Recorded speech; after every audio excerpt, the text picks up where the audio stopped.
gusto, como cada semana, darle la más cordial bienvenida a este programa del Tribunal Electoral del Poder Judicial de la Federación, las sentencias a debate, que hoy le ofrece el caso del límite del financiamiento privado para las y los candidatos independientes que aspiran a un cargo federal en el proceso ordinario, en el proceso electoral ordinario 2017-2018.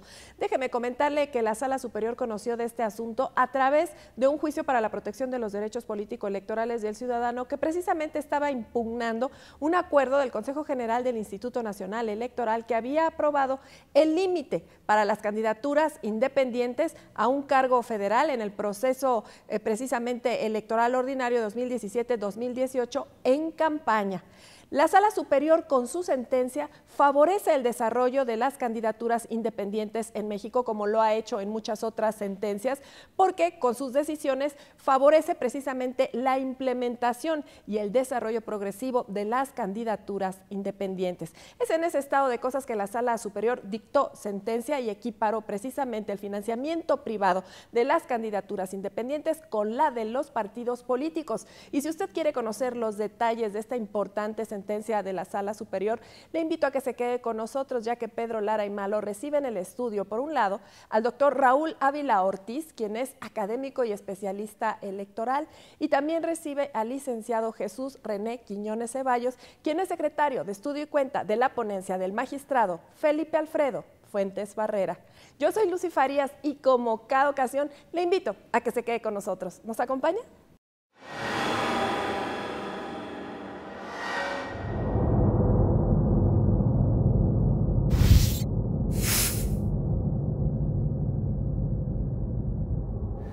¿Qué tal? Sean todos bienvenidos a su programa Las Sentencias a Debate del Tribunal Electoral del Poder Judicial de la Federación. En esta ocasión vamos a hablar sobre el juicio ciudadano número 222 de este año. Y es un asunto muy interesante porque son pues varios candidatos, ya ahora candidatos finalmente, a puestos de elección popular a nivel federal y que están impugnando un acuerdo del Instituto Nacional Electoral, el cual regula precisamente los topes de aportaciones de naturaleza privada para el financiamiento de las campañas de estos ciudadanos que contienden como candidatos independientes. Y bueno, pues muchísimas gracias, por supuesto, a nuestros invitados por estar con nosotros. Raúl, bienvenido. René, muchas gracias por estar nuevamente con nosotros. Y vamos a pedirle justamente a René que nos cuente un poco sobre los antecedentes de este caso, digamos, a contar un poco la historia a nuestro público de cómo llega a Sala Superior y qué es lo que hay detrás de esta impugnación en acuerdo general. Bueno, son 4 impugnaciones planteadas por 2 candidatas y 2 candidatos independientes, 2 senadores por Chiapas y por Sinaloa, una candidata a la presidencia de la República y una candidata a diputada federal. Vienen impugnando, en esencia, el acuerdo INE-CG 281 de 2018, que tiene que ver, como ya comentabas, con el acuerdo mediante el cual el Consejo General del INE aplica el artículo 399 de la LEGIPE para fijar cuáles son los límites de financiamiento privado que pueden recibir las candidaturas independientes. Esto para dar certeza respecto de los recursos que pueden ingresar a las campañas, sobre todo en este rubro de candidaturas distintas a las de los partidos políticos. Los candidatos independientes vienen impugnando en esencia 2 cosas. Una, relacionada con la inaplicación del artículo 399 de la LEGIPE, que establece un límite para estas aportaciones tasado en el 10% del tope de gastos de la campaña que se trate. Y, por consecuencia, la segunda cuestión que piden es la revocación de este acuerdo para fijar límites que sean proporcionales, ya que a su juicio se vulnera la equidad en la contienda. Claro.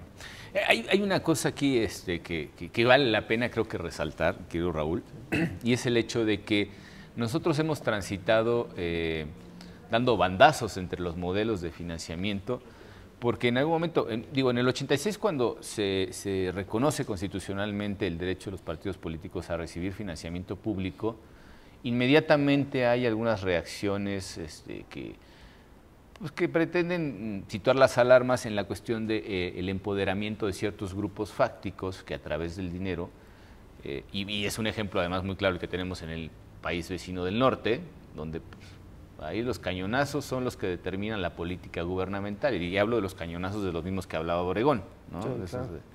No hay quien resista cañonazos de 50,000 pesos en aquel entonces, ¿no? Sí, claro. Entonces, bueno, pues tenemos, en el 93 se hace el reconocimiento de la posibilidad de que haya financiamiento privado también, y ahí empieza el jaloneo, ¿no? ¿Hasta dónde realmente vamos con financiamiento público? ¿Hasta dónde con financiamiento privado? ¿Y cómo atajamos, sobre todo, ya situándonos en el contexto de nuestro país y en los últimos 20 años, cómo atajamos el poder, por ejemplo, del crimen organizado, ¿no? Claro.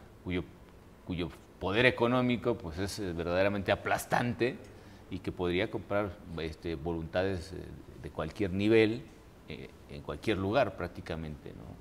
Claro. ¿Qué hay de pues de esta vieja lucha entre quienes son partidarios finalmente de abrir el financiamiento, sobre todo hablando del financiamiento privado? El público sabemos que lo que hay que hacer es cuidar el dinero de los contribuyentes y yo soy particularmente, ustedes lo saben, soy de los partidarios de reducir a los partidos políticos las cantidades que reciben, pero en el ámbito privado es otra cosa, ¿no? Y ahora, añadido a esto también, hablando de candidaturas independientes, es otra cosa también diferente, ¿no? Porque no es lo mismo hablar de financiamiento privado para los partidos políticos que financiamiento privado para candidatos independientes, además de la útil distinción que hizo la Corte de lo que son los partidos y lo que son los candidatos independientes, ¿no? Claro, Pedro. Bueno, gracias, René. Gracias al tribunal por la invitación una vez más. Al contrario, muchas gracias. Encantado de compartir este programa, esta ocasión para conversar sobre una sentencia tan relevante para la competencia electoral en curso en México. Hay varios aspectos que desde una perspectiva académica me interesaría destacar. La primera, de carácter teórico, conceptual, es que, como lo han mencionado varios expertos, entre ellos Daniel Sobato, el dinero es la leche materna de la política, ¿no? Pero puede estar envenenada. Entonces hay que tener cuidado, eso es lo que hemos tratado de hacer en México. Todos los países de América Latina, salvo dos, Venezuela y Bolivia, por razones obvias, no hay financiamiento público a los partidos, se ha cancelado el financiamiento público y de esa manera se limita el desarrollo de los partidos opositores al régimen. Venezuela y Bolivia pues, son casos emblemáticos de cómo el objetivo político, no quisiera decir social, es el de que los partidos dependan, los partidos opositores, si es que los hay, de sus propios recursos. Y entonces el poder estatal, gubernamental, lo que hace es proteger al partido oficial, digamos, ¿no? Claro. Nosotros venimos de una tradición así, no hay que olvidar que antes, como bien decías, de 86 y 93, pues no había financiamiento público y no había financiamiento privado. Nosotros venimos de una tradición de un partido hegemónico que, pues como sabemos, ganaba prácticamente todas las elecciones, pero la pluralidad... Y se autofinanciaba de maneras poco ortodoxas, claro, diríamos. Claro. Entonces, consiguió objetivos sociales muy importantes en su momento, pero la pluralidad obligó a cambiar los principios y las reglas. Y entonces está claro que el principio fundamental en un sistema cuyo objetivo social, vamos a llamarlo, o público, era el fortalecer a los partidos políticos opositores que no existían, o que si existían eran marginales, o satélites tolerados. Entonces sí fue necesario establecer aquel principio que se defendió mucho para la reforma del 96, de que el financiamiento público debería prevalecer sobre el financiamiento privado. Yo me atrevería también, desde una perspectiva comparativa e interdisciplinaria, a apuntar que los países establecen o construyen sistemas de financiamiento de la política y de las elecciones que son coherentes con su modelo de desarrollo económico, Por ejemplo, Estados Unidos es un país en el que no tiene una economía mixta, como en México en la Constitución, los artículos 25, 26 claramente la definen así. La parte pública. Claro. Entonces en Estados Unidos prevalece el financiamiento privado de manera ilimitada, incluso a partir de las resoluciones de la Corte de hace menos de 10 años, ¿no? Citizens United.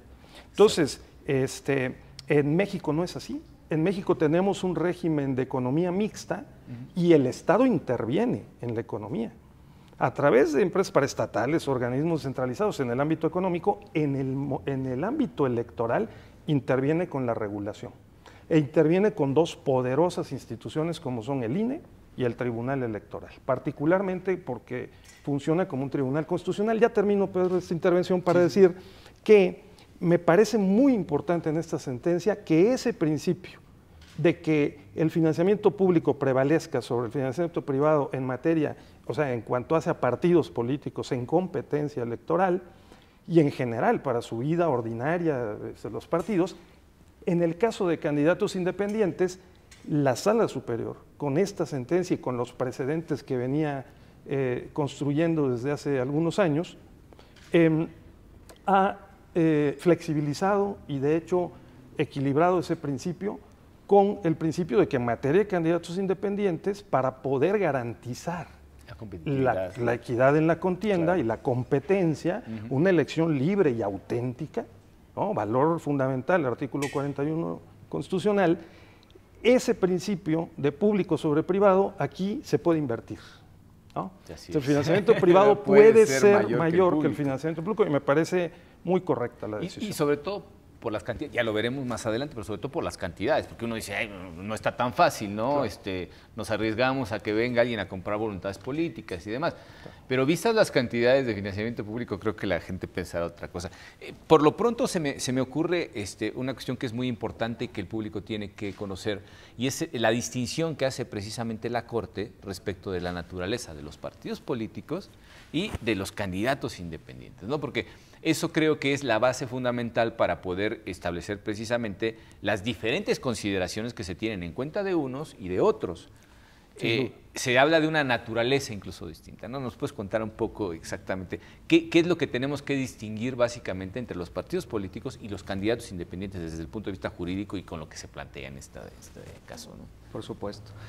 Bueno, justo la Suprema Corte de Justicia de la Nación, en diversas acciones de inconstitucionalidad, criterios adoptados también por la Sala Superior relacionado con la distinción y similitudes también entre candidatos independientes y partidos políticos, pues hablamos de que tienen naturalezas jurídicas distintas, ¿no? Los partidos políticos, recordemos, son entidades de interés público que tienen objetivos muy específicos trazados a nivel constitucional, uno de ellos promover la democracia, tener una función más social, ¿no? De intervención directa y durante todo el año. Los candidatos independientes no, se encuentran ceñidos exclusivamente a un proceso electoral y específicamente a la etapa de obtención de apoyo ciudadano y a la propia campaña. Esto hace una diferencia muy grande respecto de los recursos que incluso reciben. Recordemos las bolsas de financiamiento que se dan a los partidos políticos, el financiamiento para actividades ordinarias durante todo el año, financiamiento para actividades específicas que tiene que ver con esta cuestión de capacitación, tareas editoriales, etcétera. Género, juventudes. Exacto, digo, sí. Eso incluso en algunas entidades federativas ya, como en la Ciudad de México, ¿no? Que se establecen rubros específicos para jóvenes. Indígenas en la Ciudad de México también. Exactamente. Sí. Y tienen el tercer rubro, que es las actividades para la obtención del voto. Estas actividades para obtención del voto son en donde sí comparten un objetivo las candidaturas independientes y los partidos políticos. Y aquí se traza un punto de igualdad entre los dos. Es decir, tienen, si bien naturalezas jurídicas distintas, ya dentro de la contienda se deben garantizar condiciones de equidad. Es decir, que si bien el financiamiento público que reciben partidos políticos y candidaturas independientes no puede ser el mismo atendiendo a esta diferencia que ya se comentó, sí tienen que permitirles fijar un piso parejo para que tanto candidaturas de partidos como las independientes puedan contender y aspirar de manera real y efectiva a los cargos de elección a los cuales están postulando. Claro, corrígeme si me equivoco y en síntesis podríamos decir que es precisamente en el periodo de las campañas en los que los recursos que reciban tanto los partidos políticos como los propios candidatos independientes cuentan para precisamente establecer una competencia real, ¿no? Y efectiva. Y una cuestión que ha distinguido la Sala Superior que es muy importante es la necesidad de que exista verdadera competitividad, ya lo adelantó Raúl.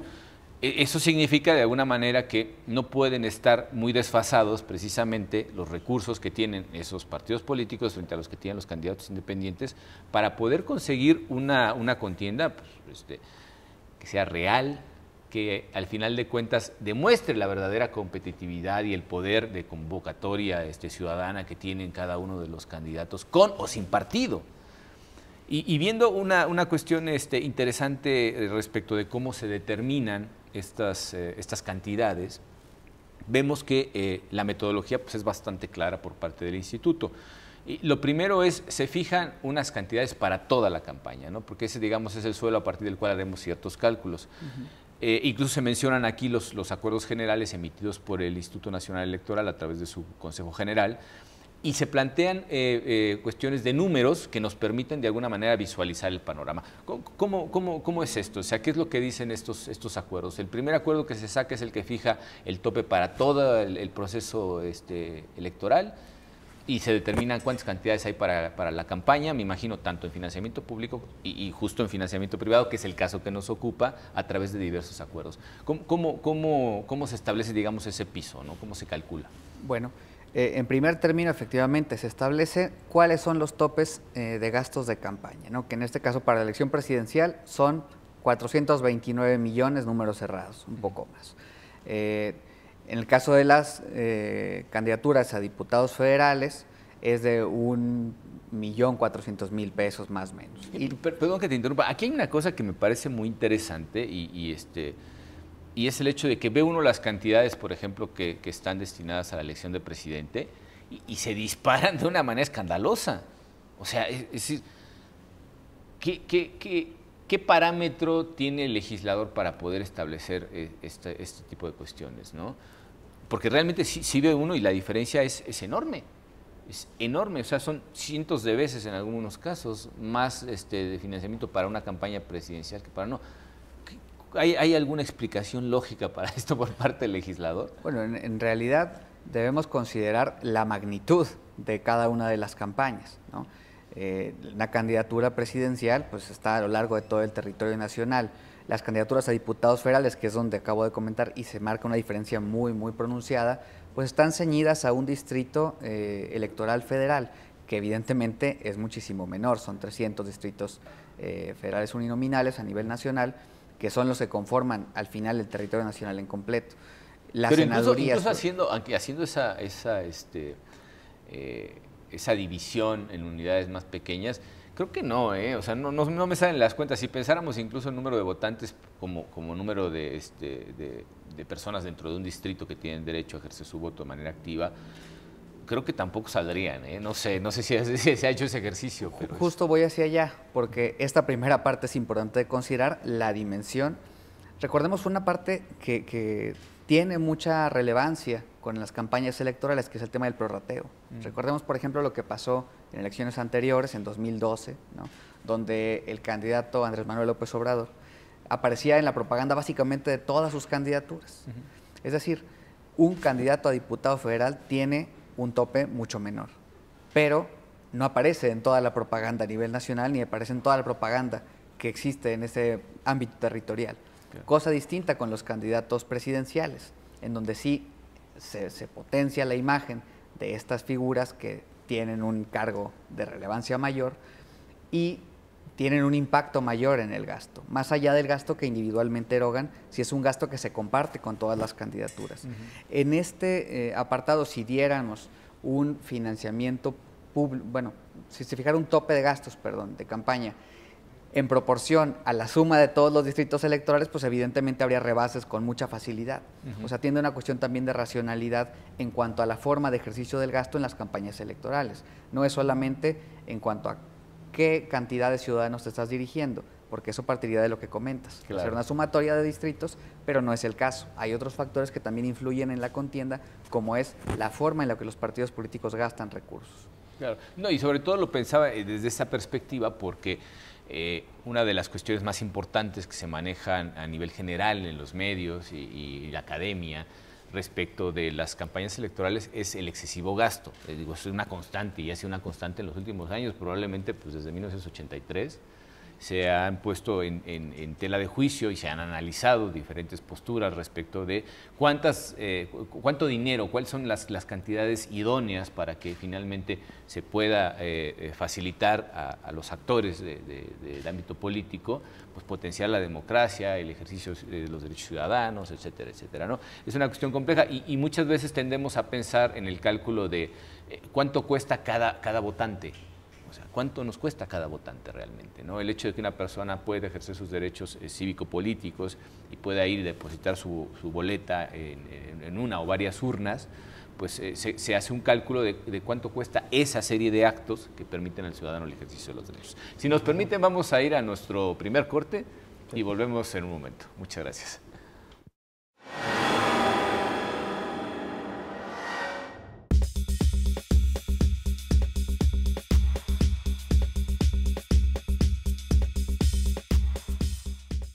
La Sala Superior del Tribunal Electoral del Poder Judicial de la Federación sesiona públicamente a la luz de los principios de máxima publicidad y transparencia para garantizar certeza y legalidad en los procesos electorales. Acompáñenos cada semana en directo desde el Pleno de la Sala Superior para conocer las resoluciones de las y los magistrados del máximo órgano de justicia electoral en nuestro país. Sesión pública de resolución de la Sala Superior del Tribunal Electoral. Tribunal Electoral del Poder Judicial de la Federación. Justicia que da certeza a la democracia.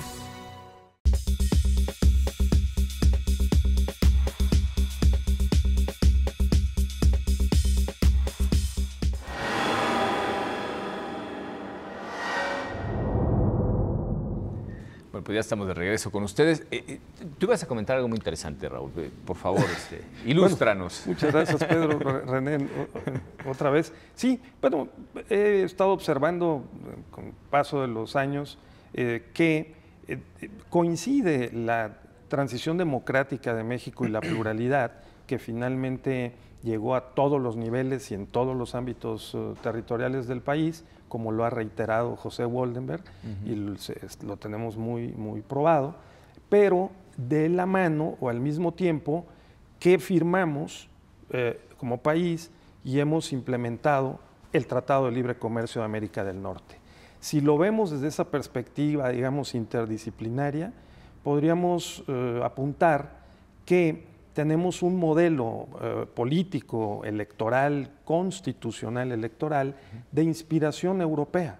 Pretendemos que los partidos son, como lo son, de acuerdo con la Constitución, entidades de interés público, no son asociaciones privadas como podrían ser en Estados Unidos sí. Y no son tampoco burocracias públicas, aunque se acercan a este modelo, ¿no? Pero reciben financiamiento privado y público por la economía mixta. Es coherente nuestro modelo constitucional, electoral y de partidos. Yo cuando pienso, y perdóname que te interrumpa, cuando pienso en el ámbito de la organización política de los partidos en Estados Unidos, no sé por qué, pero siempre me viene el club de rifle a la cabeza. Sí.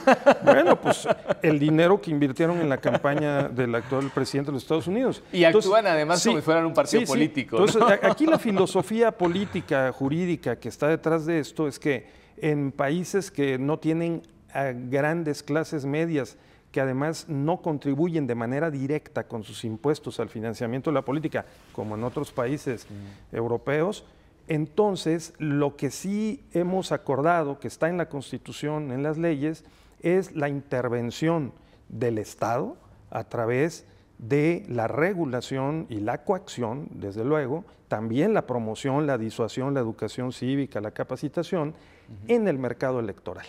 Entonces, este es un punto muy importante por lo que estaba diciendo René, por lo que tú enfatizabas. Nosotros tenemos un modelo de inspiración europea a la mexicana, en donde privilegiamos lo público sobre lo privado, en materia de financiamiento y en general la operación electoral, pero en los hechos, paralelamente los últimos 20 años de Tratado de Libre Comercio, 25 años, también ha avanzado el mercado. O sea, el sector privado, las transacciones privadas, poco estudiadas, quizá por Luis Carlos Ugalde, que se ha acercado a este fenómeno. Necesitamos más análisis económico del derecho electoral para ver cómo incide y cuál es el punto de equilibrio y qué estamos haciendo bien y qué no estamos haciendo bien. No, porque es lo que tú mencionabas. Campañas que se han disparado en sus costos, yo diría también la población ha aumentado mucho, ¿no? En los últimos 20 años, y si comparamos, este es otro argumento, ¿cuánto nos gastamos en materia electoral con todas las instituciones y con todo el financiamiento de los partidos y las campañas? Ni siquiera es un punto porcentual de los 5.5 billones, o sea, miles de millones de pesos de presupuesto federal. Bueno, esa sería la gringa, pero sí, haga la corrección. Alguien podría decir, oye, bueno, pero lo podríamos destinar, por ejemplo, le escuché a un candidato en estos días decir que eliminaría los 12,000 millones de pesos, esa cifra se manejó, del financiamiento a partidos e instituciones electorales. ¿Con qué lo sustituiría? Porque tampoco podríamos no tener instituciones que organicen las elecciones y resuelvan los conflictos, y por otra parte, claro, tampoco partidos que se financien el 100% de dinero privado. Nosotros estamos en sociedades desiguales que tienen pues, diferencias sociales fuertes. Y carencias en sectores evitando muy importantes lo que tú decías, Pedro, y lo que René estaba apuntando, que es el evitar que un grupo poderoso, ya sea de empresarios o de personas con capacidad económica o de políticos, una corporación, un grupo corporativo, coopte la elección, el proceso electoral e imponga presidente o gobernador o representantes políticos. Entonces nuestro modelo sigue siendo virtuoso, no sé qué tan suficiente es todavía, pero la sentencia revela que la inteligencia electoral, en este caso los magistrados electorales, el Tribunal Constitucional está haciendo y tiene la posibilidad, como decía Dworkin, lo quiero subrayar por mis clases recientes en la materia, recordando a Dworkin, con esto termino, que sí es virtuoso y es pertinente, es necesario que el Tribunal Constitucional tenga la capacidad, la oportunidad, la competencia de llevar a cabo una operación de reconstrucción racional, sí, entre directrices, principios y reglas para aportar una solución a un problema muy serio, que los candidatos independientes iban a tener muy poco financiamiento para realmente competir en el proceso electoral. Justamente sí, creo que hay que ir a eso, porque yo he sido pues, defensor a ultranza de la equiparación de recursos entre los candidatos independientes y los partidos políticos, precisamente porque la idea que nos han transmitido los actores políticos en su ejercicio, pues, por lo menos a partir de la reforma de 2012 y hasta 2014, pues fue un estira y afloja poco digno, ¿no? Como que había poca voluntad realmente de que las candidaturas independientes estuvieran en condiciones reales de competir. Y pues la resistencia de los partidos políticos era hasta cierto punto natural, ¿no? La reforma constitucionalmente se hizo en dos partes. No bastó con el hecho de quitarles el monopolio a los partidos políticos, había también que darle a los ciudadanos el derecho a participar, ¿no? Claro. Que esas cosas, no sé si fue un problema de técnica legislativa o qué, pero se hizo como en parte. Y luego hubo que esperar hasta la regulación legal en 2014 para que más o menos tuviéramos un panorama digno de poder decir con todas las letras, tenemos candidatos independientes. Claro. Ahora viene la cuestión de la competitividad. ¿Cómo están precisamente los límites de acuerdo a lo que estaba establecido hasta antes de esta sentencia? Es decir, ¿contra qué van los actores, en este caso pues Margarita Zavala, Cloutier, etcétera, contra qué van efectivamente en cantidades de dinero, ¿no? Bueno, a partir de lo que el Consejo General del Instituto Nacional Electoral aprueba, se advierten cifras muy menores respecto de lo que los partidos políticos pueden erogar a nivel candidaturas. Por poner un ejemplo, en la cuestión presidencial, ¿no? La campaña presidencial puede recibir o tenía derecho a recibir por financiamiento público, que es una cuestión bastante importante porque es una de las partes del financiamiento total, 7 millones de pesos. Estos 7 millones de pesos se suman a los 42.9 millones que era el límite que se estableció en el acuerdo impugnado como financiamiento privado. Porque era el 10%, eso es una cosa importante, el 10% del tope de la campaña, ¿no? Así es, de esta campaña presidencial. En suma son alrededor de 50 millones de pesos frente a 430, números cerrados, millones de pesos que puede gastar un partido político. Es decir, poco menos del 12% del total de los gastos posibles en una contienda presidencial. Y yo entiendo que se protege el dinero público desde ese punto de vista, pero estamos hablando de aportaciones privadas, que eso es muy importante distinguirlo, ¿no? Así es. En el estudio que la sentencia señala, se advierte que incluso la candidata que más se podía acercar a su tope es Luisa María Calderón, ¿no? Candidata a diputada federal, que se acerca en 37% del total del tope también de conocida gastos. como COCOA. Exacto. Para quienes... Correcto. Sí. Y esto realmente vuelve una complejidad en la contienda, porque no hay, como ya lo comentaba Raúl, equidad, ¿no? No hay condiciones para que puedan gastar los mismos recursos y por lo tanto los partidos políticos tienen una ventaja notoria y evidente respecto de las candidaturas independientes. Ahora, tiene que analizarse si esta cuestión resulta constitucionalmente válida o no, y todo parte del límite que estableció el legislador en el artículo 399 de la LEGIPE. Sin embargo, sí quisiera apuntar que hay precedentes que ya la Sala Superior empezó a impulsar. En primera parte, pues diciendo a los candidatos independientes no les aplica el principio de prevalencia para poder permitir que gasten más recursos, bueno, que capten más recursos para las campañas electorales. Eso es importante que lo subrayemos a nuestro público. El principio de prevalencia es aquel que señala que el financiamiento público debe ser siempre mayor que el privado, ¿no? Exacto. Y lo que se dispone en la tesis de la Sala Superior es que este principio no le es aplicable a las candidaturas independientes. A su vez, hay una jurisprudencia que tiene que ver con la legislación de Chihuahua. La legislación de Chihuahua, como hay algunos otros casos a nivel local, estableció no un límite de aportaciones privadas del 10% del tope, sino del 50%.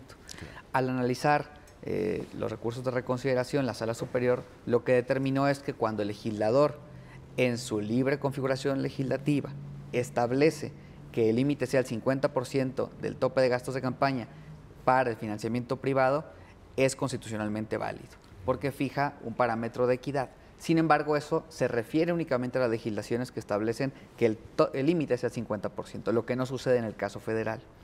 Es decir, estos dos precedentes sí apuntaban hacia una dirección que era, se debe permitir que se participe en condiciones de equidad, pero al analizar el caso concreto, lo que la Sala Superior señaló es que no había una proporcionalidad en la medida del 10%. Claro, frente a ese 50% y frente a las cantidades netas que comparamos de lo que tienen como recursos los candidatos independientes y los partidos privados, hay un desfase tremendo, ¿no? Claro. Creo que aquí hay otra cuestión muy interesante y que es importante que nuestro público conozca, es esas reglas, digamos, de aplicación de cantidades tienen, pues básicamente la filosofía de proteger frente a la injerencia de los poderes fácticos. Y viendo las cantidades se da uno cuenta de que pues tenemos, por ejemplo, como máximo de aportaciones por cada persona física o moral, que además en ciertas condiciones, por ejemplo, no se pueden hacer donaciones anónimas, claro, tiene que ser a través de instituciones bancarias, no puede ser en efectivo o en especie. Como que hay muchos candados y sobre todo la cantidad que está topada en poquito más de 2 millones de pesos.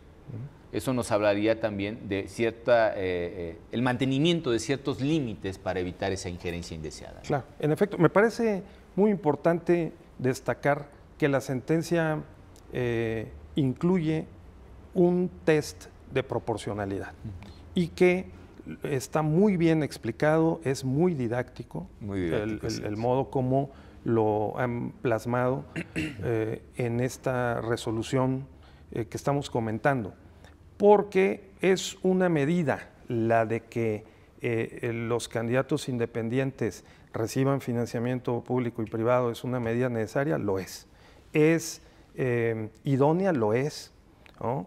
Pero lo que no es proporcional, y la sentencia subraya este aspecto. No es proporcional limitar al 10% del monto total del gasto posible, o sea, del tope de campaña presidencial, ¿verdad?, para las diversas ámbitos de las candidaturas presidenciales, de senador, de diputado, limitar al 10% del financiamiento privado, porque ya haciendo números, pues resulta completamente desproporcionado y no permite esa regla. No obstante que se quiera mantener el principio o haya querido el legislador mantener el principio de la prevalencia del financiamiento público sobre el privado, lograr el objetivo, en el lenguaje de Dworkin, el objetivo social, ¿no?, así es, a través de la directriz que tenemos en el artículo 41 de la Constitución, de que las elecciones deben ser libres y auténticas y de haber equidad en la contienda. Entonces, para poderlo conseguir, sí se requiere modificar las reglas que hagan posible concretar esos principios y mantener el objetivo social correspondiente. Me parece un caso sensacional, muy útil en materia de cultura jurídica, de educación ciudadana para que se entienda qué es lo que hace un tribunal constitucional, ¿verdad? Entonces, porque se decidió, a través de un análisis muy riguroso, de que esa desproporción del 10% tendría que ser modificada, que por lo tanto la regla debe ser, puedes financiar la campaña como candidato independiente hasta en el 100% del gasto autorizado, del tope autorizado, en este caso para la campaña presidencial, pero bueno, para las diversas campañas. Sí, y de ese 100%, aquí hay un punto que tú mencionas, Pedro, apuntaba René, muy relevante. El candidato independiente de que se trate puede financiar con sus propios recursos hasta el 10%. De ese 100%. Con dinero de su bolsillo. Como de su bolsillo. Decir. Y los simpatizantes individualmente en un periodo anual, que es lo que se fiscaliza por parte de las autoridades correspondientes, el INE, el 0.5%. Quiere decir que una persona como tú o como yo, si quisiéramos contribuir y si pudiéramos, ¿verdad? Sí. Pudiéramos hasta 2.100.000 y tantos pesos. Esto es muy importante porque la sala aquí, me parece, René, interpretarlo así, mantiene la garantía de que es la filosofía constitucional que el legislador estableció, el legislador constitucional y ordinario, de que no se permita que un grupo corporativo, cual sea, ¿verdad?, influya desproporcionadamente y coopte por la vía del financiamiento el proceso electoral y al candidato. Entonces, tendría que dispersar el candidato independiente, como seguramente lo van a hacer, en al menos 200 personas de a 2 millones cada una, por lo menos, y por lo más, digamos, pues si recaba o le otorgan de a 1,000 o de a 10,000 o de a 100,000, pues imagínense el número de donantes que tendría que vincular. Entonces me parece muy virtuosa esta medida para mantener los objetivos sociales de política pública y también para hacer realidad los principios constitucionales que rigen las elecciones en México. Claro. No, y además sabemos también, en el caso de los partidos políticos, también las aportaciones, digamos, de la militancia, pues también están topadas, ¿no? Creo que el evitar que una persona o un grupo pequeño de personas aporten grandes cantidades y luego pues, se cobren el favor, para decirlo en plata, ¿no? Claro. Digo, es una cuestión de la política que hemos visto en Estados Unidos diariamente, así es como se organizan ellos, pero como bien dices tú, y creo que es muy importante hacer esa distinción entre el peso que tiene el ámbito público y el peso que tiene el ámbito privado en la política.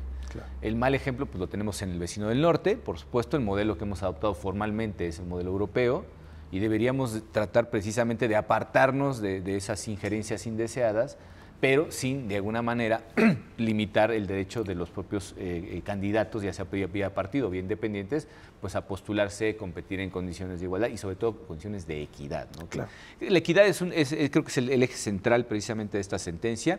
Y bueno, pues ahora nos tenemos que ir a nuestro segundo corte porque el enemigo es el tiempo, pero volviendo, René, si nos puedes contar un poco precisamente cuál ha sido el razonamiento en virtud del principio de equidad, ¿no? Volvemos con ustedes en un momento. Muchas gracias.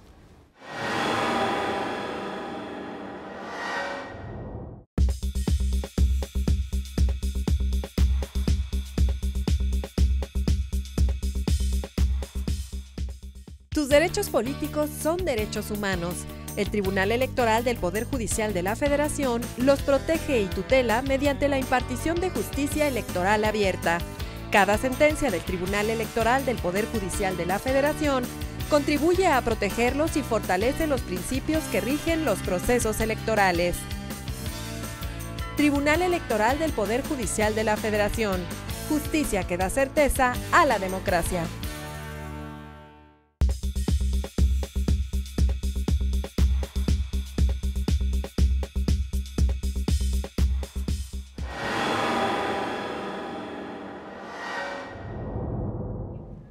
Bueno, pues regresamos con ustedes ya en la recta final de nuestro programa. Vamos a hacer una recapitulación. Le pedía yo a René que nos hablara precisamente del principio de equidad, que es el eje sobre el cual se trazan los razonamientos de esta sentencia y que, bueno, pues arrojan luz sobre la finalidad que tienen las autoridades a la hora de potenciar algunos derechos y de reconocer cuáles son las limitaciones que se pueden establecer de manera legítima Y bueno, ya habías mencionado tú lo del test de proporcionalidad, creo que eso es muy interesante y es un ejercicio didáctico muy interesante que se hace en esta sala superior, particularmente en esta sentencia, además está muy claro.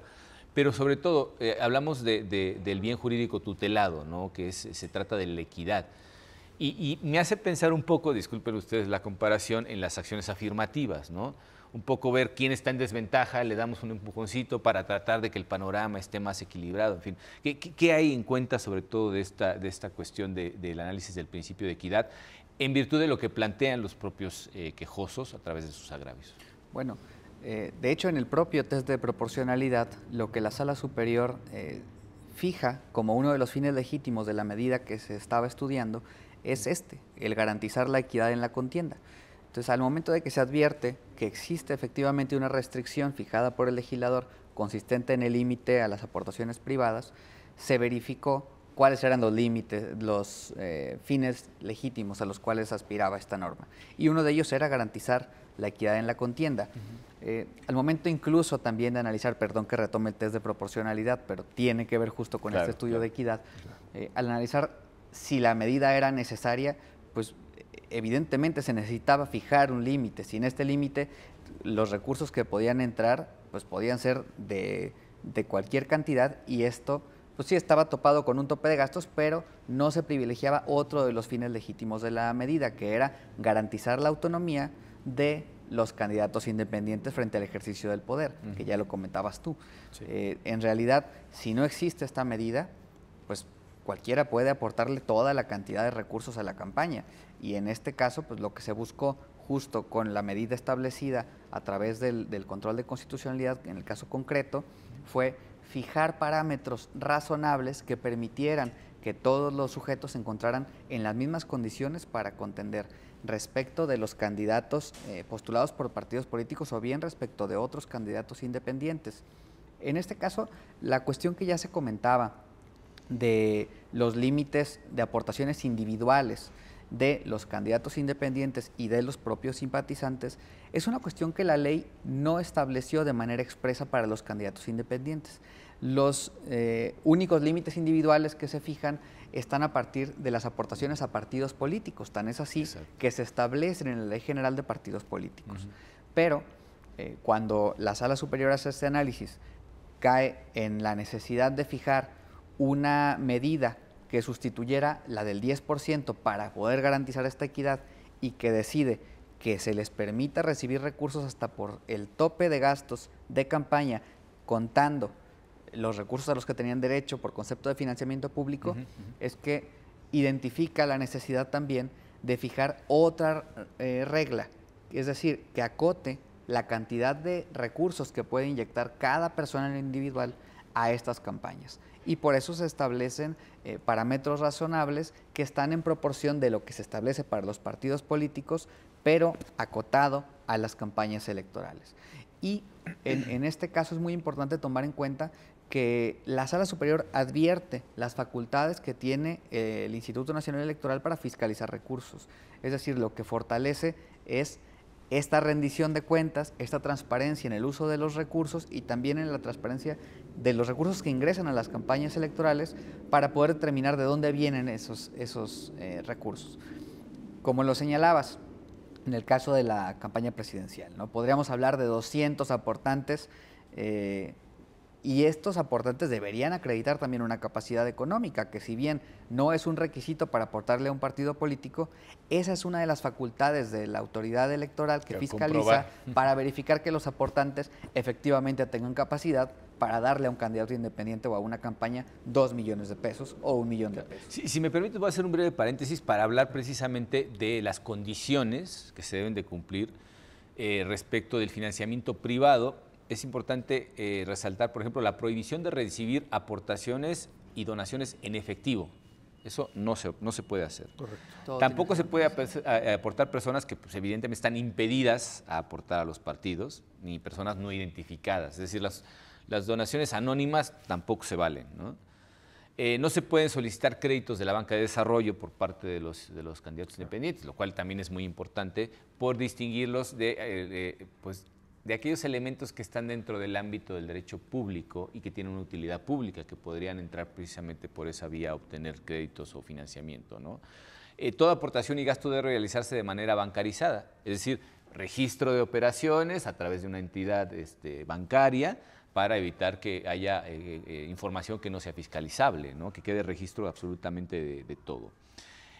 Otra de las cuestiones importantes es no se pueden recibir tampoco bienes inmuebles ni adquirirlos por parte de los candidatos independientes, precisamente por la temporalidad en la que actúan los candidatos independientes. Sabemos que los partidos pues, tienen una estructura que tiende a ser permanente o se desea que sea permanente y que por tanto pues, tiene que tener también una infraestructura a su servicio que sea muchísimo más estable, funcional, etcétera, etcétera. Y por último, solamente se pueden destinar a las campañas. Correcto. Es decir, no pueden gastar dinero en otra cosa, no hay actividades ordinarias, como en el caso de los partidos políticos, no hay actividades con un rubro específico en el que se destinen partidas, por ejemplo, pues para potenciar la participación de la mujer, de las juventudes, lo que decíamos, ¿no? Esas actividades específicas que además están etiquetadas en el presupuesto de los partidos políticos. Entonces, esta serie de medidas también funcionan como candados para proteger la licitud de las donaciones que acaban siendo al final de naturaleza privada y que tienen que pues presentarse en las cuentas, en el proceso de fiscalización por parte de todos los candidatos, sean independientes o de partidos políticos. Disculpa la interrupción, querido René. Sí, o sea, justo todo lo que tú acabas de comentar es parte del marco de fiscalización para las candidaturas independientes, que sí tiene algunas cuestiones particulares. Tampoco se permite ingresar metales o piedras preciosas en estas campañas. Es efectivo al final de cuentas. No, y las operaciones tienen que ser bancarizadas, ¿verdad? Sí. Entonces se queda el registro por esa vía. Eso permite tener certeza, porque la autoridad fiscalizadora, si recuerdan, puede superar el secreto bancario. Es decir, puede requerirle a la Comisión Nacional Bancaria y de Valores información respecto de una cuenta en particular, respecto de las personas que están aportando, o bien todas las cuentas bancarias que tenga una persona, y en ese momento se advierte cuándo ingresó ese recurso que está aportándole a una campaña. Si los 2 millones que está aportándole cierto simpatizante a un candidato o candidata independiente le cayeron en su cuenta una semana antes, pues ahí hay un indicio de que tal vez el recurso no se lo está aportando en realidad él. Y ese, entre otras facultades que tiene la autoridad fiscalizadora para identificar y tener certeza de dónde vienen estos recursos políticos, de esos recursos económicos. Sí. Y bueno, por último, sí quisiera señalar que este parámetro fijado del 0.5 de los simpatizantes y del 10% de los candidatos independientes varía dependiendo del tipo de candidatura que está contendiendo. Es decir, mientras tengan un tope mayor, pues de mayor cantidad de recursos va a poder ser la aportación individual de cada uno de los simpatizantes. Sí, yo quería comentar los topes, un poco repasando lo que nos decía René. Tenemos que para presidentes son 429 millones. Para diputados es 1.400.000, para senadores en el caso de Chiapas tenemos 18 millones y para senadores en el caso de Sinaloa 10 millones. A partir de esos montos máximos es precisamente lo que hacen los cálculos y podemos fijar las aportaciones que cada uno, los propios candidatos de su bolsillo, sus simpatizantes puedan aportar y saber al final hasta dónde podemos topar, por lo menos en esa individualización de las aportaciones, ¿no? A mí me parece muy importante tener presente una implicación de la sentencia, algo que lo que mencionaba René, que es depende del ámbito, vamos a decir, de la candidatura, del ámbito territorial, vamos a llamar, serán los montos que se podrán aportar, ¿verdad? Como financiamiento privado.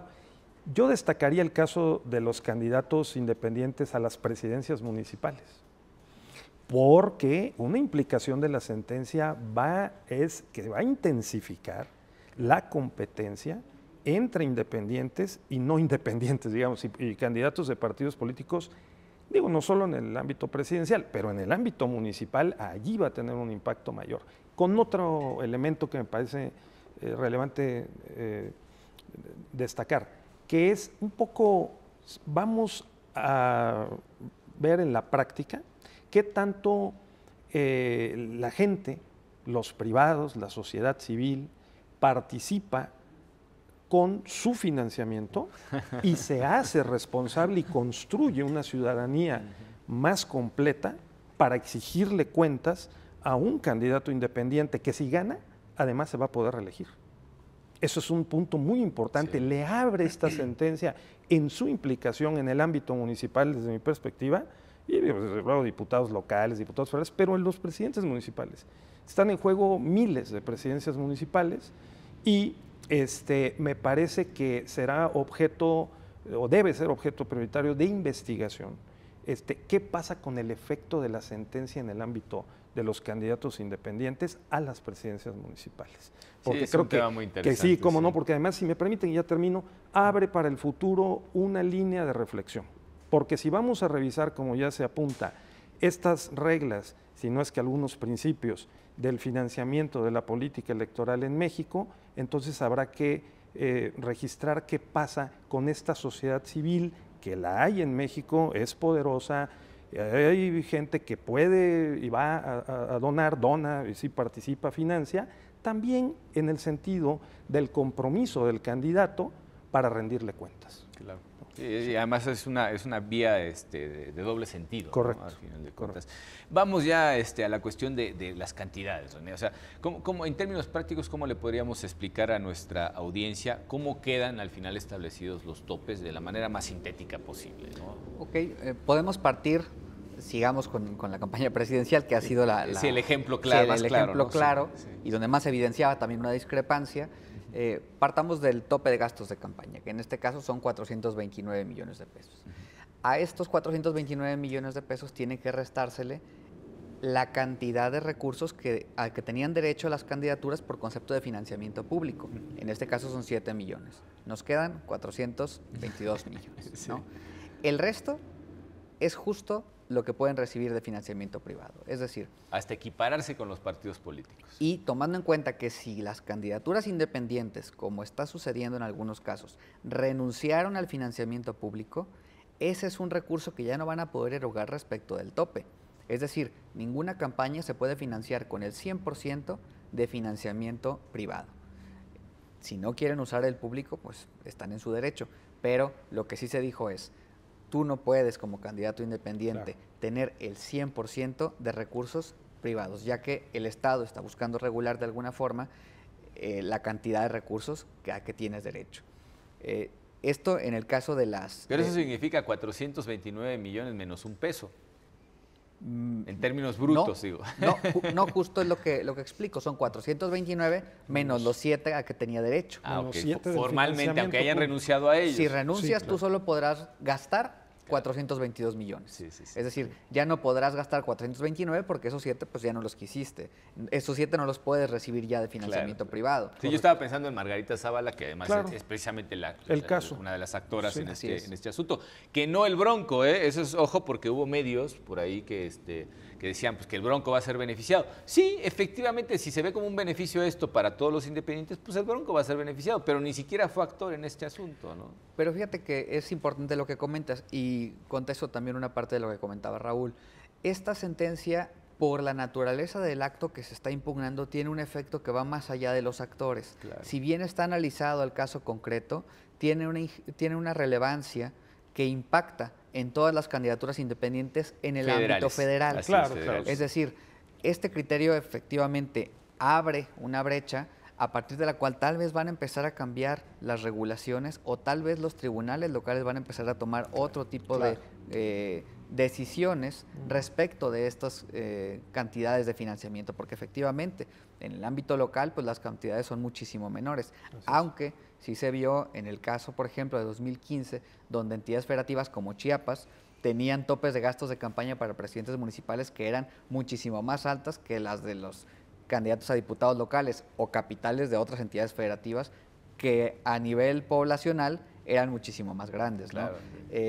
Pero lo dejo ahí, el tema de las candidaturas locales pues estará todavía por verse, pero sí con un criterio que la Sala Superior ya está señalando en torno no solo a la prevalencia de los recursos, que no le aplica a los candidatos independientes, sino también a las condiciones de equidad que deben buscarse al establecer este tipo de medidas, que busquen que no solo puedan gastar recursos, sino que los gasten de manera igual a las de un candidato postulado por un partido político. Claro, si en una legislación local se presenta o en este momento está vigente una desproporción como la que se ha presentado en el caso el ámbito federal, entonces es probable que pudiera buscarse aplicar una medida compensatoria como esta. Dice el refrán, cuando veas las barbas de tu vecino cortar, pon las tuyas a remojar, ¿no? Sí, creo que al final también las sentencias de la Sala Superior, aunque en el caso del ámbito local, hablando de esta sentencia particularmente, no sean vinculatorias, sí son orientadoras, ¿no?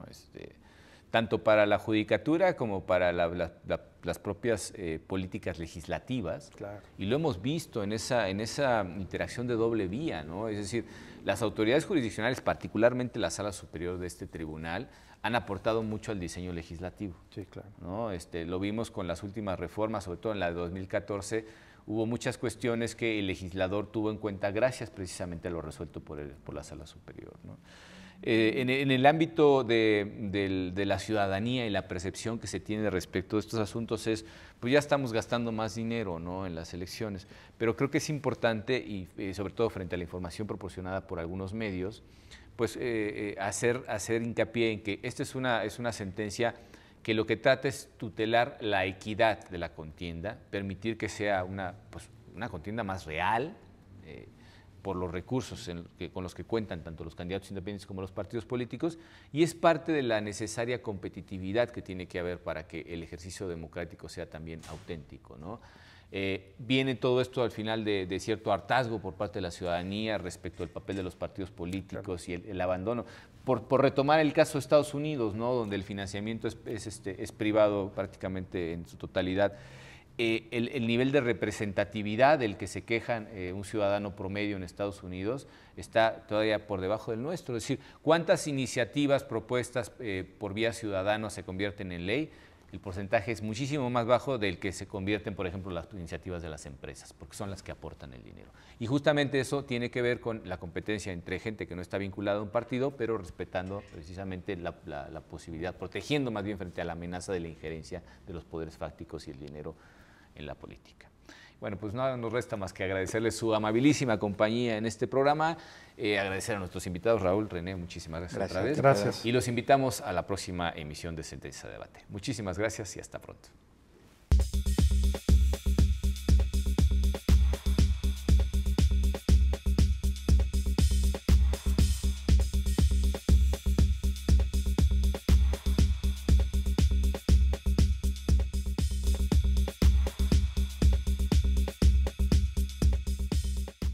La protección de tus derechos político-electorales le corresponden al Tribunal Electoral del Poder Judicial de la Federación.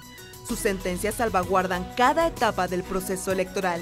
Proteger tu decisión en la urna y resolver los conflictos electorales es precisamente la función primordial del Tribunal Electoral del Poder Judicial de la Federación. Tribunal Electoral del Poder Judicial de la Federación. Justicia que da certeza a la democracia.